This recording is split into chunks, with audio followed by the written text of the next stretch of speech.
दोनों बच के नहीं जा सकते। मुझे लगा था तुम समझदार हो, पर तुम ऐसे नहीं मानोगी। ठीक है, जितने लोगों को बुला सकती हो बुला लो, मैं यहीं उनका इंतजार करूंगी। तुम खुद को समझती क्या हो? मैं तुम दोनों को अंधेरे कुएं में डलवा दूंगी, जहाँ तुम हमेशा बिना खाए पिए सड़ते रहोगे और अपनी मौत की भीख मांगोगे। तुम मरना भी चाहोगे लेकिन मर नहीं पाओगे।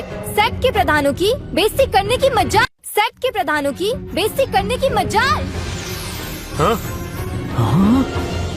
हाँ? मेरा प्रणाम स्वीकारें। हाँ? लगता है ये सेक्ट के प्रधान हैं। भले ही लेडी नीना बड़े प्रधानों में से एक है, लेकिन वो एक निचले वर्ग में है।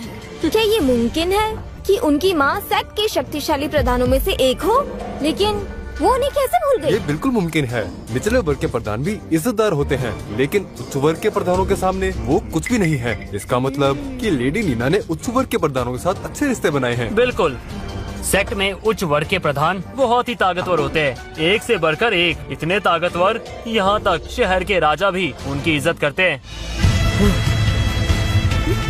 हाँ? देखो,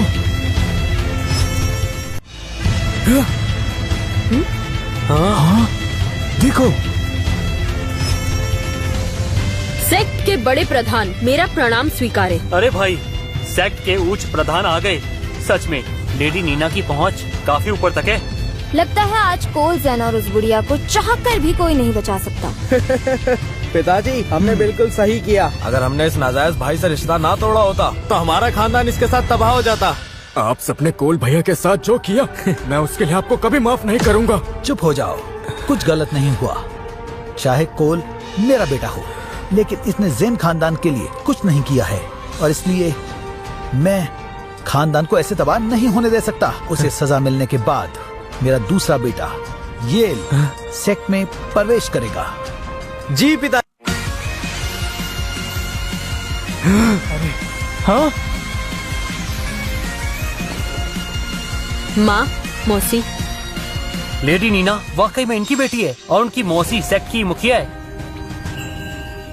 अब तो इन दोनों को कोई नहीं बचा सकता। नीना, आखिर तुम पर हाथ उठाने की जुर्रत किसने की? माँ, इस बुढ़िया ने सबके सामने मेरी बेइज्जती की और सेक्ट का अपमान किया। तो ये मेरे लिए कोई बड़ी बात नहीं है। क्या यही है तुम्हारे सेक्ट की प्रधान? बस, तुम्हारी इतनी हिम्मत, इतना सब कुछ करने के बाद भी अब भी इतनी अकड़ से बात कर रही हो। आज मैं तुम्हें इसकी सजा देकर रहूंगी। गुरुमा, संभल कर।